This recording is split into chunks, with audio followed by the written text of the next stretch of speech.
when he went through the stats of his basketball career, if you look at it the way he was on it's kind of cray cray. He's saying I've missed 9,000 shots, he said, and then I've lost over 300 games, and then 26 times the game-winning shot came down to him, and he missed. Now, if you look at that, you say to yourself, "Oh, he's a loser." That Michael Jordan guy, man, he missed 9,000 shots. He must stink. But I believe the great is still yet to come. I won't stop fighting, man, until I'm done. Good morning. Welcome to the 29th Breakfast Ball. Are we on 29th? This is the 29th. Yeah, crazy, right? Look at that. I feel like I haven't been here in weeks. Bob. Yeah, you missed a few. It's okay. I know. Well, sorry, guys. I know you guys miss me. We do. We miss Richie. And just as we always say, before we do the introduction of the reintroduction of the Dashing Richie Stoltz. Remember, if you get anything on this podcast, 10% back to the house, baby. Let's go. 10% when you're rich and famous. I got to retire soon, guys. Yeah, you got to retire soon. I got to retire soon. I know, right? Well, yeah, my kids are all getting older now, man. Good. Shout out to Cooper, by the way. It's Cooper's graduation today. My son Cooper graduated from high school. Nice. Yeah, no doubt, right? No doubt. Nice. So, anyway, with all that said, I am your host, Bob Cardia. And to my left, your right, the dashing Richie Stoltz. Glad to have you back. Thank you. Yep. Thank you. Glad to be back. How was your time away? Good? Yeah? It was good. You had a wedding in there somewhere? Or not his wedding, but a wedding. Not my wedding. It was nice because we were kind of out in the middle of nowhere. Yeah. So, quite frankly, I like the middle of nowhere. Yeah. I can't stand the city. Yeah, traffic is just brutal. It took me almost 45 to get down to work yesterday, which was like, on a Saturday morning, it takes 18 minutes on a traffic day . Which is just like, You know, my biggest pet peeve is when someone, you're just driving, someone just always honking their horn. Yeah. That's just all you hear in the city. And it's just like, I don't know. Like, if you live in the city and you somehow know how to deal with that, or you're used to it at this point, it just doesn't bother you anymore, kudos to you. Yeah. Because if you ask me, that's probably the one thing that sets me off. Which just reminded me something, because you were saying if you know. By the way, shout out Candy David. She got the gift certificate from Starbucks for the breakfast ball. So if you comment, "I love the breakfast ball" at the bottom of the podcast, yes, you will be eligible for a Starbucks gift card. We throw them all into a hat. We draw it out. And if you win, bang, you get a scarf. Actually, I gave, because the one guy that won it works with us, Ryan Convery. So I actually handed him his this past week. So, Ryan, enjoy your Starbucks gift card. Anyway, today is we all fail, but it's how you respond. Which, I mean, you hear a lot of people say, but it's so true. I mean, I like to watch different things and read different things. I'm just finishing up Blink by Malcolm Gladwell. I'm on the last 2 or 3 pages right now. But I was actually listening yesterday to Michael Jordan, which was interesting. I was listening to one of his, I guess, quasi-motivational videos. But when he went through the stats of his basketball career, if you look at it the way he was on it's kind of cray-cray. He's saying, I've missed 9,000 shots, he said. And then I've lost over 300 games. And then 26 times the game-winning shot came down to him. And he missed. Now, if you look at that, you say to yourself, "Oh, he's a loser." That Michael Jordan guy, man, he missed 9,000 shots. He must stink. And then you look at it like he didn't make his high school team, right? And then I'm not sure if it was because I listened to back to back. It was either Kobe or MJ, but they were talking about influences in their life, and then he's talking about his father's influence in his life. And apparently he played an entire summer at age 11, right, for a team. And he had playing time, right, plenty of playing time. Went the entire summer without scoring. And then he broke down in front of his dad. He was crying. He was upset. And basically, life's hard. Yeah. Wear a helmet. You're not going to. Let's just cut the chase. I got it yesterday. A lovely woman that was taking a lesson. There's the water, right? By the way, Right on cue. Yeah, the Breakfast Ball Studios. By the way, guys, like we flooded last week. The musty smell down here now, man. We got to kill the carpets. Yeah, I don't know if you guys can smell it like we can. Oh but... my word, we got to kill the carpets in here, man. It's just, oof, it's bad. But with all that said, he went a whole summer without scoring, and you know, life is hard. Like, I think I related to what we've been through, right? So, you know, our Rutgers golf team was like a 12 or 13 year span with like 8 or 9 national championships, and I had another coach who subsequently retired. My ex-wife and a couple of people would laugh because he'd give me a hard time all the time. Like, your big budget programs, you can't beat them, and da da da. And he would always go on and on about how like things were great for us, and Richie would laugh because you know we don't have a big budget. We fundraise, like, you know, we don't have like, you know, all this lavish stuff. We everything that we've achieved, we worked for. Bob, you made me cook brownies and sit in the main lobby of the building and try and sell them I to didn't people. make you. That was I your don't know. idea. It was a bake sale, right? What else are you gonna do? You could have baked anything you wanted. Yeah, I only knew how to bake brownies. Because it's very complicated. The brownie procedure is very difficult. Yes, we did. They were pretty darn good brownies, Yes, too. they were. Yeah. Well, we did hoagies, we did brownies, we did clothes sales. I mean, big budget, my butt. I know, right. We almost did a Winifred date with Richie Stoltz, but you know, it did. Yeah. Yeah. We didn't want to shut the school down. But we wanted to make some money. Yeah. Nice. So yeah, So then, right. So then COVID comes along. So we had a whole series of dominoes that fell in a couple of years span, like for me personally and professionally and whatnot. You know, there's a whole cataclysm of weirdness. I know that. I guess I'll share with right in this podcast. You guys are interested, I'll tell you. So, you know, through the period of a divorce, and then Rutgers and the county who had our practice center, they severed the relationship. So we lost basically our home practice facility at that point. And then COVID comes along. Now, picture this, folks. Like, we just finished 15th in the country. We beat the number 1 team in the country. We had all 5 starters coming back for the next year. I mean, we realistically had a chance of at least top 5, top 10 in the nation, if not, you know, national championship. And it all just ground to a awful halt. And then we try to come back from that. And you know, try this: lose your practice facility, right? Budget cuts, COVID. You know, Rutgers is very stringent about COVID, and oh, by the way, not only one of the 5 starters came back after COVID was over.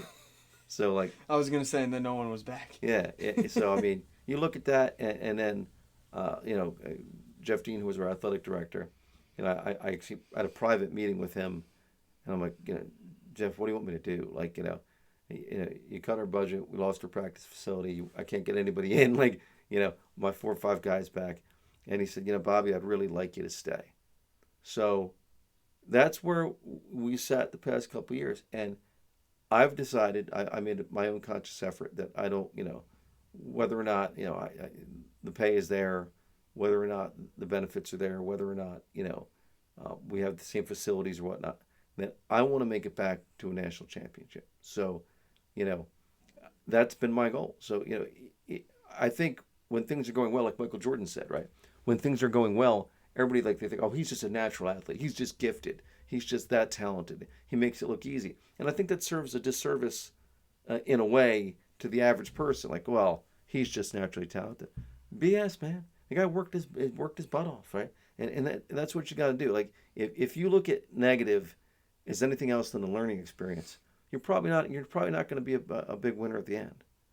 So anyway, like, I know you were talking about your high school and college career earlier, so please enlighten us on that. Yeah, I mean, I never won a golf tournament until I got to college, and it wasn't even until my 3rd year of college. It was the coaching. It was the coaching. Why did somebody say that? No, all right, we'll go with that. We'll go with that. Good. It was. I always say it's lie to me. It's works. We'll go with that for now while we're recording. Right. The camera's off. Whole new game. Right.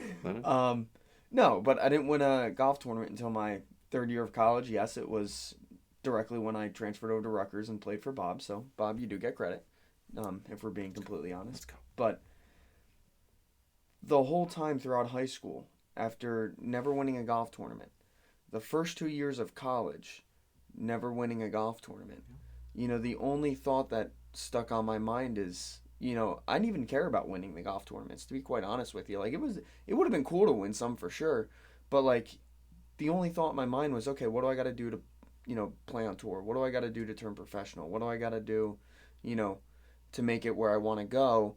Not even like short-term goals. It was just all like, under every time that I failed, it was just thinking of, okay, what do I got to do to get better? What do I got to do to get better? What do I got to do to get better? Yeah. Because I had a spot where I wanted to be, and it didn't matter how many times I failed, and it still doesn't. No. You know that every single time I play in these tournaments, and I love it when someone says, just keep your head high. It's like, was my head low? Right. Like, I know I'm not the tallest, but like, my head wasn't down. Like, yes, I lost. Watching a comedy roast. Was it? You got to hand it to Kevin Hart. You really do, because he's so short. No, but I always love that, because it's like, keep your head high, and it's like, well, my head was never low. Like, right. I just, it's just another learning experience. Someone's like, oh, you'll get it next time. Maybe I will, maybe I won't. But I love that, and I'm just thinking about, like, as I'm staring at the microphone and talking to you, like, even this podcast, we started off like a house on fire. We're bringing in 10, 15 new subscribers every 4 or 5 days, and the viewership, we have 6,000 views here and there, and then we have a solid base right now. I mean, like, the people, there's people that watch us every week, and I hear from them every week, and it's great. But I want to, spread the word, expand the message. So, I mean, we're going to start doing some stuff on location. We're going to start doing some stuff outside. Like, in order for us to reach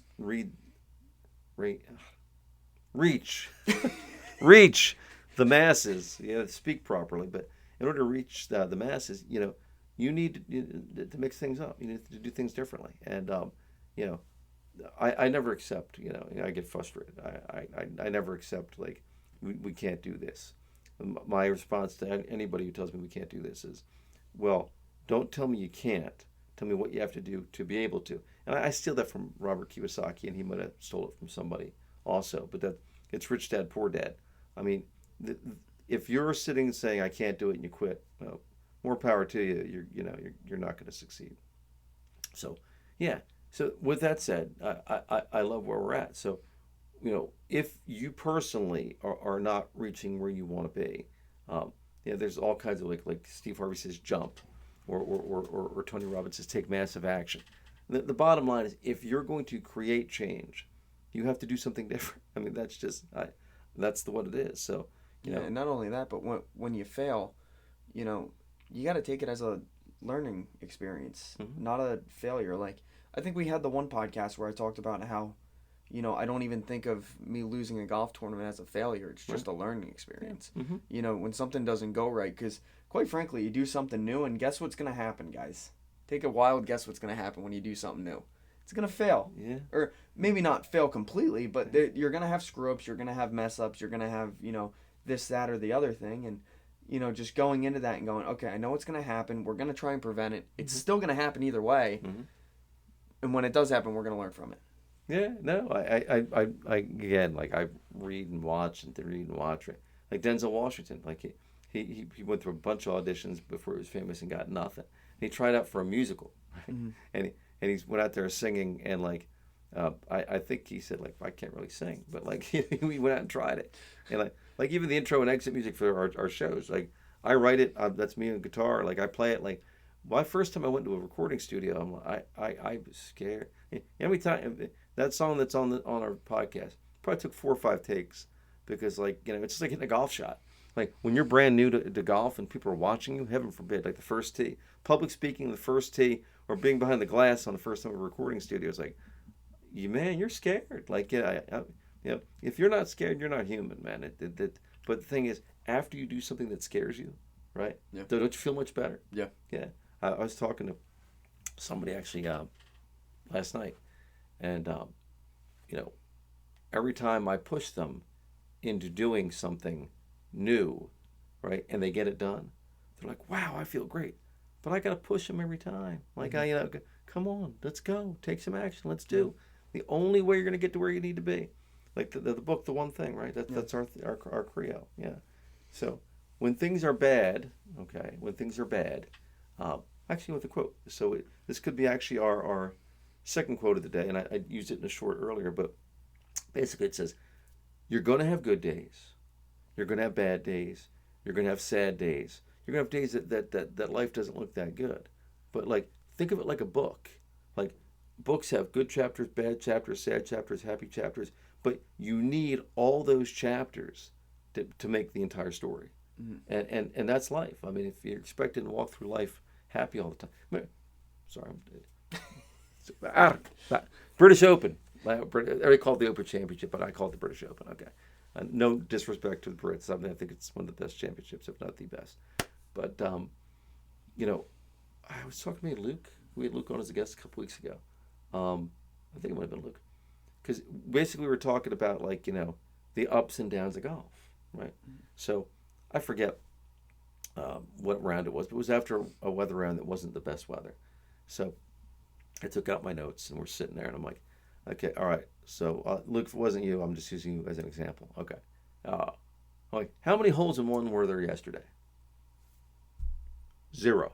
All right. Well, how many twos were there on par 4s yesterday? 0. Okay. How many eagles were there on par 3s yesterday, or par 5s yesterday? 2. Okay. Now, forgive me, Richie, right? I'm going to ask you the question. Are those not the 100 and something best players in the world?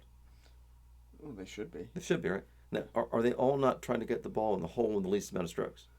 I would hope so. You would hope so. So when you look at it that way, and yeah, 2 eagles, no 2s, and no 1s, like, they're all aiming at the hole, right? I mean, yeah, nobody hits the ball perfect every time. Let me just save you the aggravation, folks. I was talking to Brad Mills from Big Swing yesterday, and I think he finished, sorry, Brad, no, he finished double and then bogey to miss the cut. And he said, you know, I just wish I hit the ball better, you know. And I said, well, you're a grinder. He said, yeah, I've always been a grinder, but be a better ball striker. Brad's a good player, right? And there ain't nothing wrong with being a grinder, right? Mm-hmm. A grinder to me is somebody when things aren't going well can battle through. And like I said, like you, Zach, Q, Luke, like the guys who break through and win championships or persevere, you have to learn how to win, mm-hmm. right? Like, you just wake up one day a winner, right? You woke up one day as a dashing Richie Stoltz, but like that is true. That is true. But no, I didn't wake up. I can't speak either. I know. I didn't wake up as a winner. It's all the must. Either. Nobody did. I think it is the must. Yeah, right. I think it is the must. Mm-hmm. But no, you got to learn how to win, and you know that goes back to the story of, you know, I didn't win till my 3rd year in college. And then what did I do after I won the first tournament I ever won? I won the next 2. Yeah. Yeah, right. I won 3 in a row. I went back to back to back. I was like, whoa, where did this come from? It's like the 4-minute mile. It's like, and it's anything. It's learning to win is huge. And you know, there are the examples of people that, you know, the massive underdog who won the first time. But you don't see that as a lot of sustainability. Like the guy that pulls off the major upset, typically like your Buster Douglas guys who beat Tyson. I mean, once they pull off their major upset, they typically fall off the beam. The guys who incrementally build, grow, systemize, you know, get their stuff done. And that's another thing that we could talk about in a different episode, is systems. You know, Rich and I had a conversation yesterday about some things that weren't going exactly our way. And fact being is we have staff meetings every week, but, you know, through personal and professional issues, we haven't had the entire staff together in about 2 or 3 meetings. So stuff that would normally absolutely have gotten, you know, done, didn't get done as well. And let me tell you what, if you want to be successful, systems are important. Mm-hmm. Yeah, it seems insignificant, but you know, the second things start getting treated like what's not that important, is the second things start falling between the cracks. And I know this, and I know it better than anybody, but like, you know, life gets in the way sometimes. Yeah, I mean, life gets in the way. I mean, not every day is sunshine and roses, especially down here at the musty. This is not sunshine and roses. No. And it was very unfortunate because I think you told me that your ornaments almost got ruined. Oh, my New York Giants ornaments. I had to take them out and air dry the packages, man. I know. It was so close. So close to something. That's what I'm thinking. Like, I think Richie went back into the control room back there and sabotage the air conditioner so the condensation plant leak to try to ruin my Giants ornaments. But I would never try and ruin your ornaments, Bob. I'll be honest with you. He's a Cowboys Would I fan. be upset if they did get ruined? No, I wouldn't be upset actually. I would not be upset if they got ruined. I would actually feel happy for you. No. Well, actually, a lot of them are sentimental too, because I actually have a tree in every year in my house. We have like 3 Christmas trees on each level, but the one that we put on our bottom floor is just all Knicks, Yankees, and Giants ornaments. Oh, Christmas tree. Exactly. Yes. Amanda told me I'm.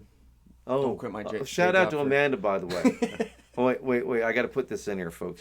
This is vintage Coach Bob here. Okay, so we had the championship match between the blue and the white team, and shout out to the white team, which is Aaron, Chris, Liam, and Christian. Yes, they won the championship. So, a few of us went upstairs to grab an appetizer and a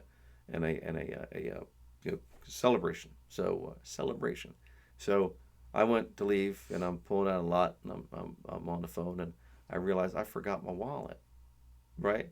So now I looked down at my gas gauge, and it's on empty. I mean, like empty, like the fuel light's on. Ain't no way I'm making it home. So now I'm counting up change. And I remember I have 94 cents in my change thing. Okay, 94 cents ain't gonna make it home. So I'm like, who do I know? It's now dark. So I go inside, and Richie's girlfriend, the lovely Amanda, was working. I'm like, Amanda, can I borrow $5? And she's like, yes. And can I Venmo? She said, no. You're getting your $5 back, Amanda, by the way, just so you know. But thank you. Special shout out to Amanda. So even there, right? Look, situation was looking dire. Things were bad. And I'm thinking to myself, how could I possibly overcome this? Bum $5 off Amanda. Anyway. Wow, I did not anticipate ending the podcast that way at all. But okay. Well, Amanda won some brownie points there. She did. Good job, Amanda. Amanda's great. Good job. She's great. She's a little meme buddy. Yeah, she's great. So anyway, but with that, if you want breakfast ball merch, we have it's on the website or South Jersey Golf School, and kids camps and all that kind of good stuff are coming. So whatever you need. But again, if Rich is famous, we get 10%, right? Yeah. Okay. Anything that I missed today that we should throw in there? No, I'm just curious if anyone, because this is the end of the podcast. Mm-hmm. So whenever we do the giveaway, we say it at the beginning of the podcast. Yep. So I'm curious to see who's watching at the end of the podcast. Okay. That's what I'm curious. So all right. Here's what I want to do. I want to throw some names in a hat. Okay. All right, and when we pick our next winner, we'll throw the names in a hat, and if you comment, I love the breakfast ball from the beginning of the podcast, great. That's awesome. We'll throw your name in a hat. Yeah, so I'm going to throw some kind of bonus prize in. If you're in, I'm watching our timer over here. If you're in this at like 23 minutes, okay, what the comment section, I like the breakfast ball. I was thinking, welcome back, the Dashing Richie Stoltz. Oh, wow. Yes, welcome back, the Dashing Richie Stoltz. Or I'll settle for thank you, Amanda. One of the two of those would be fine. You know what? That would be incredible. Yes. Yes. Okay. All right. Thank you, Amanda. If someone is watching at the 23-minute mark and says, thank you, Amanda, in the comments section, I'll throw a special prize in for them too. How about that? So look how important Amanda is now. It's fantastic. I know. She's going to go viral. Wow. She's going to be like, why is everyone saying thank you, Amanda? I think that with all the musts we're inhaling down here, we're going viral as well. Yeah. Anyway, folks, thank you for watching The Breakfast Ball again this week. I'm your host, Bob Cardia, and returning, the Dashing Richie Stoltz. Have a great, great day. I'm now off to my son's high school graduation. Peace.